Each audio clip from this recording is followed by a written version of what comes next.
अस्सलाम वालेकुम स्टूडेंट्स, कैसे हैं आप लोग। उम्मीद है खैर खैरियत से होंगे।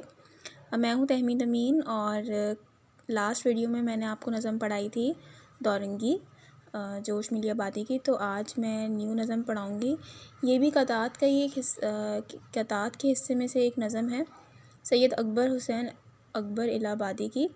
इस नज़म का नाम आपकी बुक में मखमस है, लेकिन इंडेक्स में बकरी को साग पात का सौदा नहीं है इसके नाम से। ठीक है, बेसिकली मखमस किसे कहते हैं? मखमस वो नज़म होती है जिसका हर बंद 5 मिसरों पे मुश्तमिल होता है। ठीक है, बकरी को साग पात का सौदा नहीं, ये नज़म लिखी है सैयद अकबर हुसैन अकबर इलाहाबादी ने।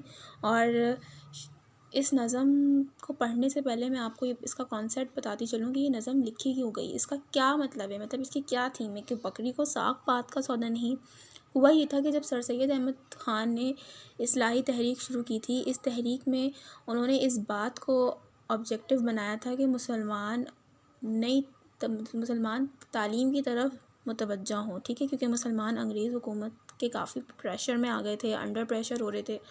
तो मुसलमान इल्म के मैदान में आगे आएँ ताकि वो दुनिया की बराबरी कर सकें। और इस ही ऑब्जेक्टिव को मद्देनज़र रखते हुए उन्होंने यूनिवर्सिटीज़, स्कूल और कॉलेजेस बनाने का सोचा।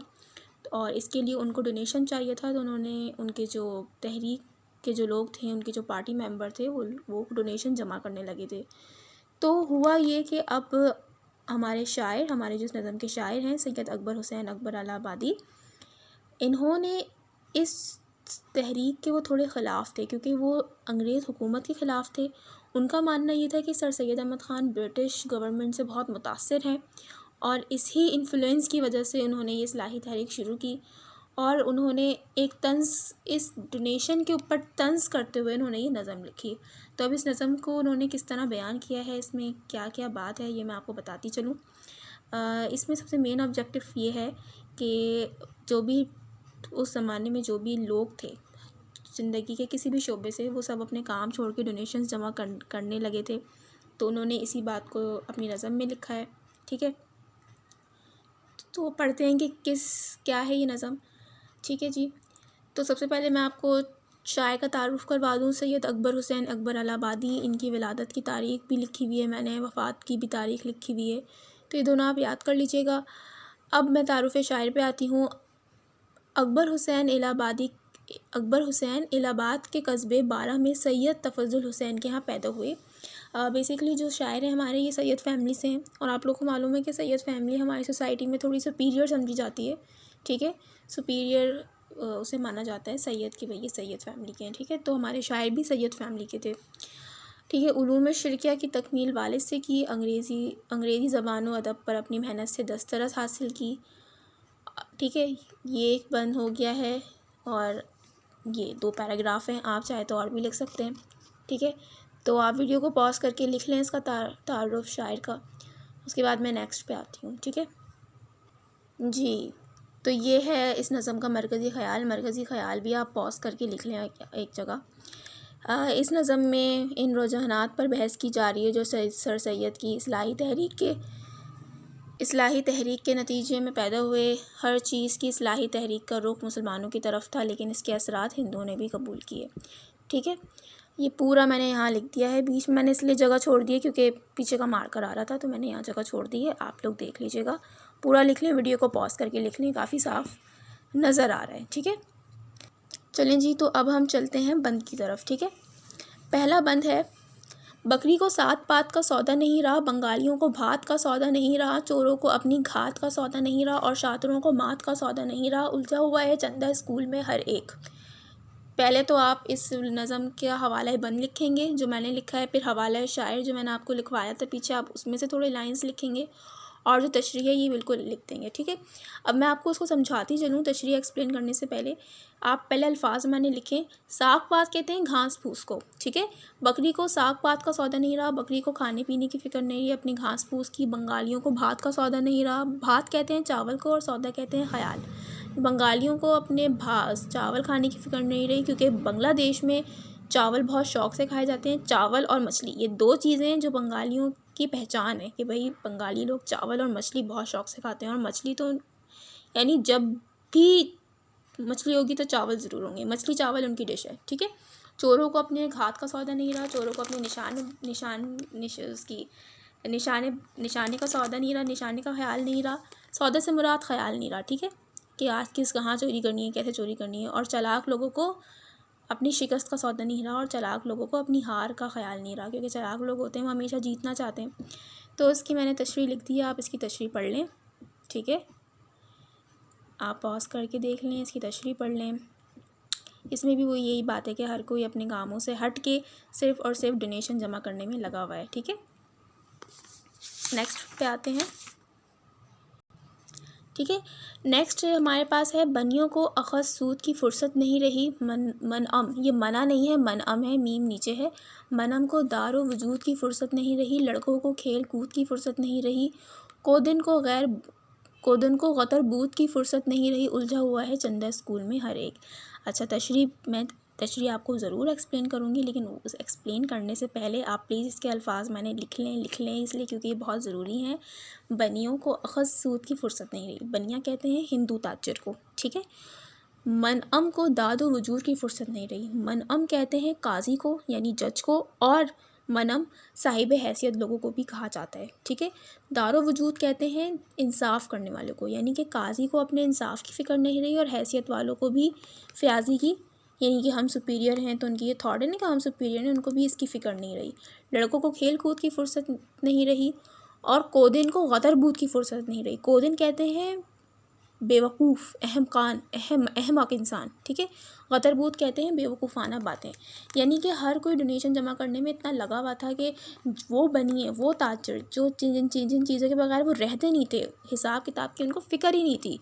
काजियों को, हैसियत वाले लोगों को अपने काम की फ़िक्र नहीं थी कि भाई हमें अदालत जाना है, हमें इंसाफ़ करना है। इसी तरीके से साहिब हैसियत लोगों को फ़िक्र नहीं थी कि भाई हम माशरे में सुपीरियर हैं, हम चंदा क्यों जमा कर रहे हैं, और वो उनके ज़हन में ये थॉट आई ही नहीं। लड़के अपने खेल कूद से हट गए। इसी तरीके से जो बेवकूफ़ होता है उसको भी अपनी बेवकूफ़ी की फ़िक्र नहीं रही, उसके पास इतना टाइम ही नहीं बचा कि वो बेवकूफ़ाना बातें करे, ठीक है। सब चंदा जमा करने में लगे हुए हैं कि बस किसी तरीके से स्कूल कॉलेज खुल जाएं, ठीक है। तो ये मैंने इसकी तशरीह लिखी हुई है, आप वीडियो को पॉज करके देख लें। अच्छा, अब बंद नंबर 3 पढ़ते हैं। गाहिक को भाव मोल की परवाह नहीं रही, मांझी को अपनी नाव की परवाह नहीं रही, दिल तो कहीं लगाव की परवाह नहीं रही, चूहों को नाउन पाओ की परवाह नहीं रही, उलझा हुआ है चंदा स्कूल में हर एक। गाहिक यानी कस्टमर, उसको अपने हिसाब किताब की परवाह नहीं रही। मांझी कहते हैं कश्ती वाले को, मांझी को अपनी नाव की परवाह नहीं रही, यानी मांझी को अपनी कश्ती की परवाह नहीं रही कि भाई इसकी कश्ती का क्या हाल है। दिल को कहीं लगाव की परवाह नहीं रही, यानी हमारे दिल को परवाह ही नहीं कि उसका दिल किसी चीज़ में लग भी रहा है नहीं लग रहा, ठीक है। चूहों को नान पाँव की परवाह नहीं रही, जो चूहे हैं, इंसान तो इंसान, चूहे भी, उनको अपनी रोटी टुकड़े की कोई फ़िक्र नहीं रही कि भाई हम क्या खाएंगे, हमें तो रोटी लेने जाना था, रोटी खानी थी, नहीं खाते हैं ना चूहे। तो चूहों को अपनी रोटी नान पाव की परवाह नहीं रही, मतलब रोटी टुकड़ों की परवाह नहीं रही, उलझा हुआ है चंदा स्कूल में हर एक, मतलब सब चंदा जमा करने के लिए उलझे हुए हैं, ठीक है। अब ये इसकी तशरीह है जी, ठीक है, तशरीह मैंने ऊपर लिख ली है, आप जूम करके देख लें, ठीक है। अच्छा, अब चौथा बंद है, बंद नंबर 4। बच्चे फारिग तब से अब खेलते नहीं, उभरे हुए जवान भी डंड पेलते नहीं, अशकाक रंज हिजर बता झेलते नहीं, पापड़ फरोश पापड़ों को बेलते नहीं, उलझा हुआ है चंदा स्कूल में हर एक।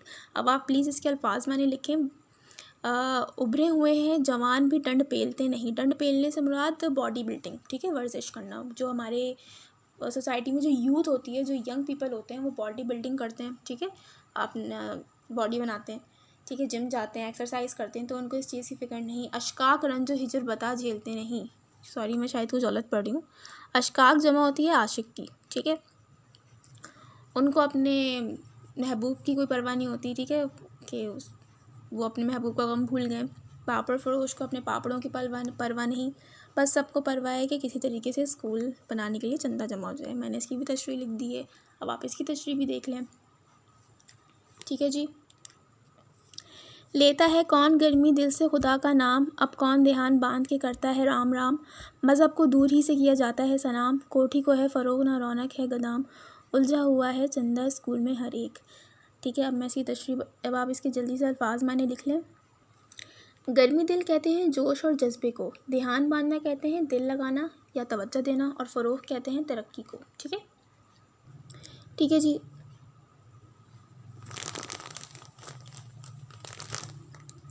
अब आप इसकी तशरीह देख लें, तशरीह ये है इसकी, ठीक है। अब हम नेक्स्ट शेर पढ़ते हैं। सॉरी, तशरीह तो समझाई नहीं मैंने।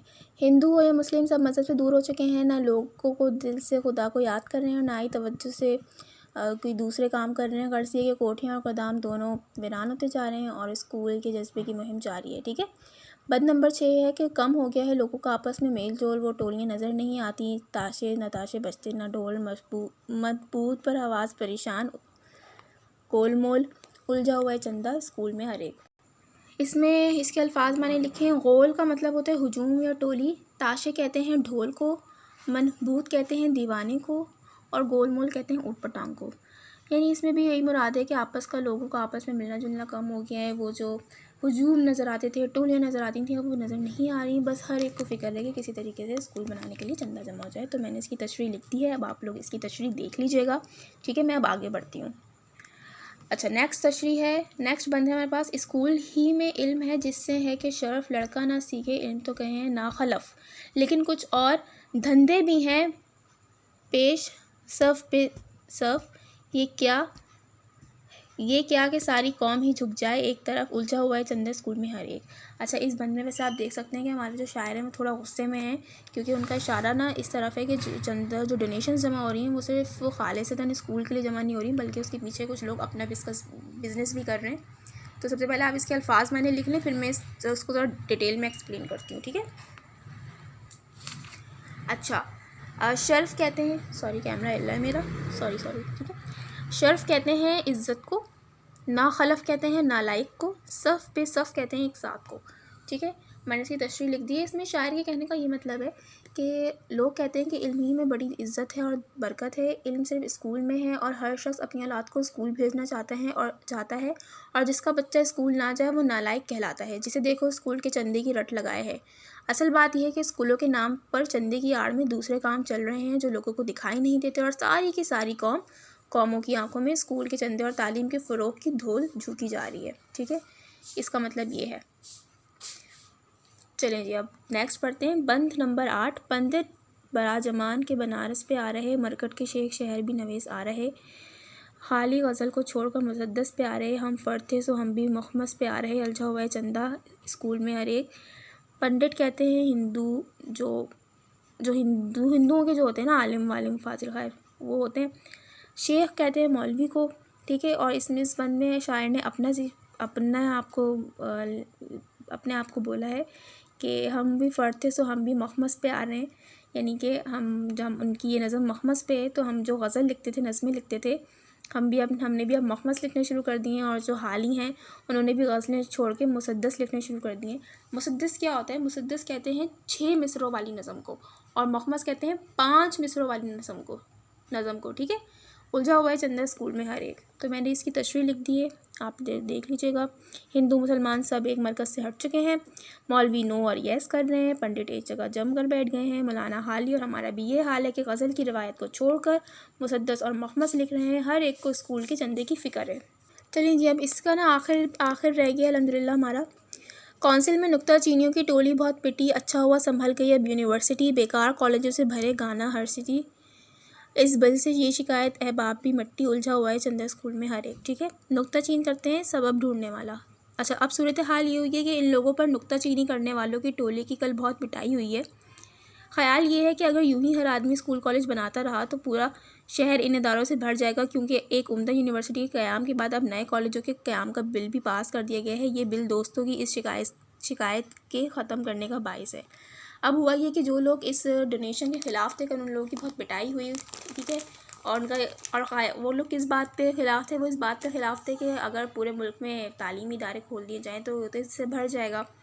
तो और गवर्नमेंट ने भी नया बिल पास कर दिया था, तो इस वजह से उनकी बहुत पिटाई हुई और ये बिल दोस्तों की इस शिकायत के ख़त्म करने का भी बाइस है। यानी शायर ने अपनी इस नज़म का एंड किया है, तो उन्होंने एंड में ही आप लिख दीजिएगा अगर ये नज़म आए, ये बंद आए तो, ठीक है।